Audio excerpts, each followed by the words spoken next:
नमस्कार दोस्तों, hello everyone. कैसे हैं आप सब। हम लोगों ने इंडियन पॉलिटी की सीरीज स्टार्ट करी है और इस वीडियो में हम लोग बात करेंगे जो आपके लोकसभा के स्पीकर होते हैं, लोकसभा के अध्यक्ष, उनके बारे में बात करेंगे। अभी जो आपका टॉपिक चल रहा है वो चल रहा है आपका संसद वाला, पार्लियामेंट वाला। तो आप समझो इस पे भी वीडियोस बन चुकी, प्लेलिस्ट पे जाइए। पार्लियामेंट अगर चैप्टर से डरते हैं या आपको ये याद नहीं होता है तो आप ये वीडियोस देखेंगे, अच्छी तरीके से आपको समझ में आ जाएगा फैक्ट कंसेप्ट के साथ में। तो चलिए हम लोग इस वीडियो को स्टार्ट करते हैं। अब सबसे पहले तो आपको इस टर्म का मतलब पता होना चाहिए, कौन सा, प्रिसाइडिंग ऑफिसर, पीठासीन अधिकारी। अब मान लीजिए कहीं पर बहुत सारे लोग इकट्ठा हो रखे हैं और आपस में क्या कर रहे हैं, डिबेट कर रहे हैं, बहस कर रहे हैं। तो उस जो गैदरिंग है, उस जो ग्रुप है, उसकी अध्यक्षता जो करेगा ना, उसको बोला जाएगा आपके प्रिसाइडिंग ऑफिसर, पीठासीन अधिकारी। ऐसे ही समझ लीजिए हमारा जो लोकसभा है, लोकसभा में आज सांसद जो है चुन के गए, ठीक है। अब वो आपस में आप समझो कि कभी भी कोई खड़े होकर बोल दे रहा है, कभी भी खड़े होकर सरकार से कोई सवाल पूछ ले रहा है, ठीक है। कभी भी खड़े होकर कोई बिल कह दे रहा है कि हम पास कर रहे हैं। तो अगर एक प्लानिंग के हिसाब से, सिस्टम के हिसाब से नहीं चलोगे तो क्या लोकसभा, आपको क्या लगता है, सही से काम कर पाएगी? नहीं कर पाएगी। तो इसीलिए जो लोकसभा के आपके जितने भी सदस्य हैं वो आपस में डिबेट भी करते हैं, सरकार सवाल भी पूछते हैं, लेकिन एक प्लानिंग के हिसाब से, एक ऑर्डर के हिसाब से पूछना चाहिए ना, कि कोई कंट्रोल तो करे इन सब सदस्यों को। मान लीजिए कोई कंट्रोल नहीं करेगा तो सही से काम भी नहीं हो पाएगा। तो जो कंट्रोल इन सब सदस्यों का काम है वो है आपके प्रिसाइडिंग ऑफिसर का। और जो लोकसभा के प्रिसाइडिंग ऑफिसर है उनको बोला जाता है स्पीकर। क्या बोला जाता है? स्पीकर। और हिंदी में आप क्या बोलोगे? अध्यक्ष बोलोगे। ठीक, पहली चीज तो ये ध्यान रखिए। अब ये स्पीकर आपके चुनते कैसे हैं, आते कैसे हैं? जैसे आपकी जो लोकसभा है, मैं आपको एग्जांपल देता हूँ 2019 वाली लोकसभा का, ठीक है। 2019 वाली लोकसभा, अभी जो है हम लोग 2024 का लोकसभा चुनाव हो रहा है। अभी गठित नहीं हुई है लोकसभा क्योंकि अभी रिजल्ट भी नहीं आया आपका। तो 2019 का एग्जांपल लेते हैं। अब जैसे ही आपकी लोकसभा जो है चुन के आई, ठीक है, उसके बाद में क्या करना होगा, जो आपकी लोकसभा होगी ना, उसमें आपके जितने भी सदस्य चुन के आए सबको स्पीकर जो है, जो स्पीकर हैं, जो आपके अध्यक्ष हैं, उनको इलेक्ट करना होगा। ठीक है, क्या करना होगा? उनका चुनाव होगा। पहली चीज तो अब आपको एक चीज समझ में आ गई, जो स्पीकर हैं उनको क्या करा जाएगा, उनका चुनाव से होगा, ठीक है, उनका इलेक्शन होगा। ये क्वेश्चन भी पूछा जाता है, क्या जो आपके अध्यक्ष हैं उनकी नियुक्ति होती? नहीं, नियुक्ति नहीं होती है, वो निर्वाचन से आते हैं, ठीक है, चुनाव होता है उनका। अब पहली चीज तो उनका चुनाव। अब चुनाव में हिस्सा कौन लेगा? लोकसभा के आपके जितने भी सदस्य होंगे ना, जो चुन के आए होंगे, वो हिस्सा लेंगे। अब इसमें जीतेगा कौन? जैसे लोकसभा 2019 लोकसभा में आपको पता होगा, जो बीजेपी की पार्टी थी उसको सबसे ज्यादा बहुमत मिली थी, 303 सीटों के आसपास थी, ठीक है। तो जिस पार्टी की बहुमत होगी उसी पार्टी का, आप समझो, वोट तो सारे आपके पार्टियां करती है, जितने भी सदस्य हैं और जितनी भी पार्टी सब वोट करेंगी, लेकिन जीतता कौन है? जिसको बहुमत मिलेगी। बहुमत किसको मिलेगी? जिसकी पार्टी की सीटें जो है ना ज्यादा होंगी। तो इसीलिए लोकसभा में जो आपके स्पीकर होंगे, जो आपके स्पीकर होते हैं, जो आपके अध्यक्ष होते हैं, वो किस पार्टी को बिलोंग करते हैं? वो उस पार्टी को जो सरकार बनाती है और उस पार्टी की जिसकी सबसे ज्यादा सीटें हैं, ठीक है। वो तो इनका इलेक्शन ही रहा है, पहली चीज तो ये। स्पीकर, अच्छा, लोकसभा में बैठते भी जो है ना थोड़ा ऊपर बैठते हैं, बाकी जितने भी सदस्य हैं वो सब थोड़ा नीचे, टेबल चेयर लगी होती है इनकी। इनकी जो टेबल चेयर होती है ना वो थोड़ी और ऊपर होती है। नीचे आपके प्रधानमंत्री, गृह मंत्री सब लोग बैठेंगे टेबल चेयर पे, और ऊपर आपके अध्यक्ष बैठते हैं, ठीक है। पहली चीज तो ये ध्यान रखिए, इनका चुनाव हो गया। अब इनके जो चुनाव की तारीख है कि चुनाव कब होगा, वो तारीख कौन फिक्स करता है? वो करते हैं हमारे प्रेसिडेंट। कौन करेंगे? राष्ट्रपति करेंगे। ये क्वेश्चन भी बहुत आता है। देखिए, एक फैक्ट मैंने आपको इंपॉर्टेंट बताया, इसको याद कर।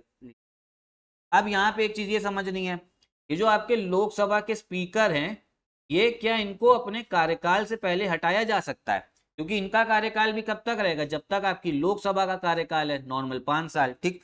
लेकिन क्या स्पीकर को पहले हटाया जा सकता है अपने कार्यकाल से? हाँ, बिल्कुल हटाया जा सकता है। 3 तरीके हैं उसके। पहली चीज तो ये, मान लो इनकी लोकसभा की सदस्यता ही, इनकी लोकसभा की जो मेंबरशिप है, सदस्यता वही चली गई, ठीक। तो जब अगर ये लोकसभा के ही अध्यक्ष, लोकसभा के सदस्य सदस्य ही नहीं रहे, लोकसभा के मेंबर ही नहीं रहे, तो क्या फिर स्पीकर का पद, अध्यक्ष का पद भी धारण कर पाएंगे? नहीं।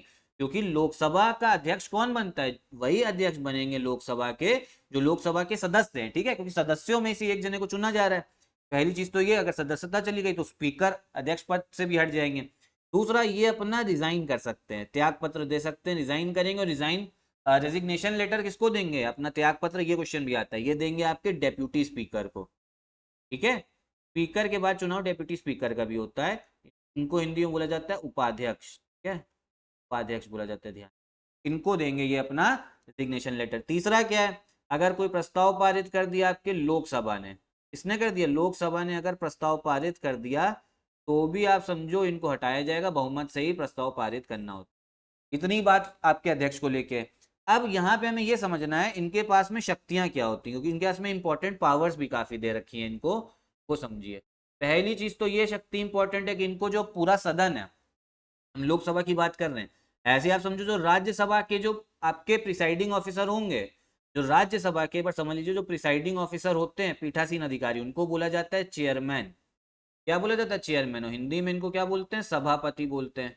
और ये कौन होते हैं? ये मैं आपको बता चुका हूं पहले भी, ये होते हैं आपके वाइस प्रेसिडेंट, जो आपके उपराष्ट्रपति है ना देश के, वही बनते हैं राज्यसभा के चेयरमैन या सभापति। ठीक है, पिछली वीडियोस देख लीजिएगा, अच्छे से कंसेप्चुअल क्लैरिटी हो जाए। अब इनकी शक्तियां क्या होती है? किसके? लोकसभा के जो आपके स्पीकर होते हैं। शक्तियां काफी होती है, लेकिन मेन मेन बताता हूं जो इससे क्वेश्चन आपका पूछा जाता है। पहली तो ये, इनको जो पूरा आपका सदन है उसमें ऑर्डर या डिसिप्लिन जो है वो मेंटेन करना है, कि भैया ज्यादा शांति ना हो। क्योंकि आप तो सुनते ही होंगे ना अक्सर न्यूज में कि लोकसभा का जो सेशन है उसको क्या कहते हैं, बंद करना पड़ा। ठीक है, काफी जो सदस्य हंगामा हुआ, सांसदों को बाहर ले जाया गया। तो ये सब जो ऑर्डर है, डिसिप्लिन, ये इनको बना के रखना पड़ता है। किसको? अध्यक्ष को। दूसरा मेन जो इनका काम है वो मैं आपको बता रहा हूँ। दूसरा मेन काम है, जो आपका मनी बिल होगा ना, जो आपका मनी बिल होगा, जो आपका धन विधेयक होगा, वो कौन बताते हैं कि ये बिल मनी बिल है, धन विधेयक है? ये कौन बताता है? ये बताते हैं आपके लोकसभा के स्पीकर। ठीक, पिछली वीडियो में मैंने आपको बताया भी था कि जो आपके जो आपका बिल होता है, जैसे आपका मनी बिल है ना, मनी बिल में क्या है कि इसमें जो लोकसभा की शक्तियां है ना वो ज्यादा है, राज्यसभा की शक्तियां जो है ना वो बहुत कम है। अगर मान लो लोकसभा से धन विधेयक पास हो गया और राज्यसभा गया, राज्यसभा को पसंद नहीं आया ना, उसने पास किया, तो उससे कोई मतलब नहीं होगा, तो वो लोकसभा को माना ही जाएगा। बस 14 दिन आपका कौन राज्यसभा उसे रख सकता है। तो इसीलिए क्या होता है ना, बहुत सारे बिल को सरकार जब राज्यसभा में उनके पास में बहुमत नहीं होती ना, वो किस उससे पेश करती? धन विधेयक से। और धन विधेयक को घोषित कौन करेगा कि धन विधेयक है? वो करेंगे स्पीकर। तो मेन बहुत इंपॉर्टेंट पावर है।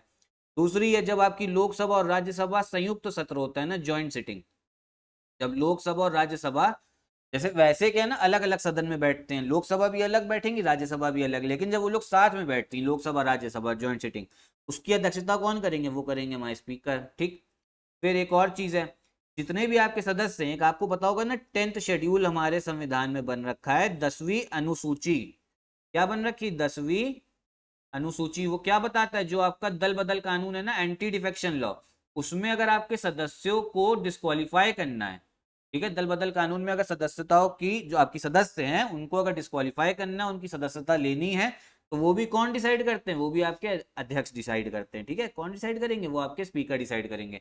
तो काफी इंपॉर्टेंट जो है इनके पास में पावर्स हैं, ये चीज आपको ध्यान रखनी पड़ेगी। ठीक है, फिर इसके बाद में एक चीज ये ध्यान रखिए, भारत में क्या होता है ना, जैसे हमारे लोकसभा में मैंने आपको बताया 2019 में जो बीजेपी की सबसे ज्यादा सीटें थी, ठीक है, तो बहुमत से ही चुना जा रहा है। लोकसभा में क्या है ना, जितने भी सदस्य चुन के हैं वो आपस में अपने स्पीकर चुन रहे हैं, उन्होंने स्पीकर चुना। तो जो स्पीकर थे 2019 में, वो कौन बने थे? वो बने थे आपके ओम बिरला, अध्यक्ष बने थे। ये कौन सी पार्टी के थे? बीजेपी पार्टी के थे।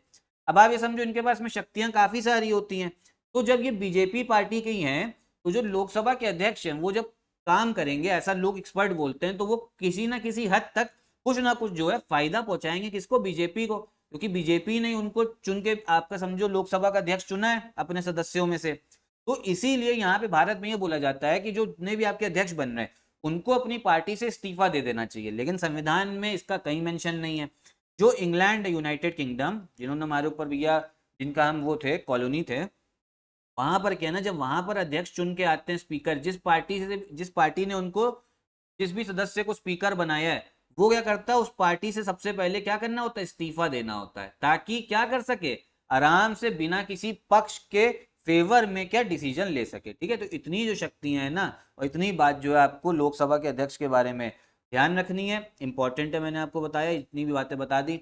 इसके बाद में जो आपके लोकसभा के डेप्यूटी स्पीकर होते हैं ना, जो उपाध्यक्ष होते हैं, उनका भी जो मेन मेन आपकी पावर है वो यही है। इसके बारे में कभी और बात करेंगे, इतना इंपॉर्टेंट नहीं, स्पीकर इंपॉर्टेंट है। पांचवी जो मेन पावर है ना वो है कास्टिंग वोट। ये ध्यान रखिए, जब है क्या, लोकसभा में कोई भी चीज आपको बिल पास कराना है, उसमें वोटिंग होती है। वोटिंग के लिए मतलब क्या होता है, जिस आपको बहुमत चाहिए होती है वोट कराने के लिए। अब मान लो कभी ऐसा हो जाए कि आधे सदस्यों ने एक चीज के लिए वोट दिया, मान लो 270 सदस्यों ने बोला कि यस बोला, ठीक, और 270 ने किसी बिल के पक्ष में बोला, क्या बोला, ना बोला। ठीक है, तो यहाँ पे तो टाई हो गया ना, दोनों बराबर है। तो आखिरी में इस समय पे आपका कौन वोट करेंगे, इस समय पे वोट करते हैं आपके जो अध्यक्ष हैं, स्पीकर वोट करते हैं। तो अब जब स्पीकर वोट करेंगे, एक ही वोट है, तो वो या तो यस के पक्ष में जाएगा, नो के पक्ष में, तो ही पता लगेगा कि वो बिल जो है पास हो रहा है या नहीं हो रहा है। ठीक है, तो ये इनकी इंपॉर्टेंट पावर है, कास्टिंग वोट, निर्णायक मत बोला जाता है हिंदी में। ठीक, तो यहीं पे मैं वीडियो भी खत्म करता हूँ। साथ ही साथ में मैं आपको बता दूं, अगर आप ऑर्गेनाइज तरीके से एक ही जगह पे सब कुछ सारी तैयारी करना चाहते हैं तो हमारा पेड ग्रुप जो है ज्वाइन कर सकते हैं।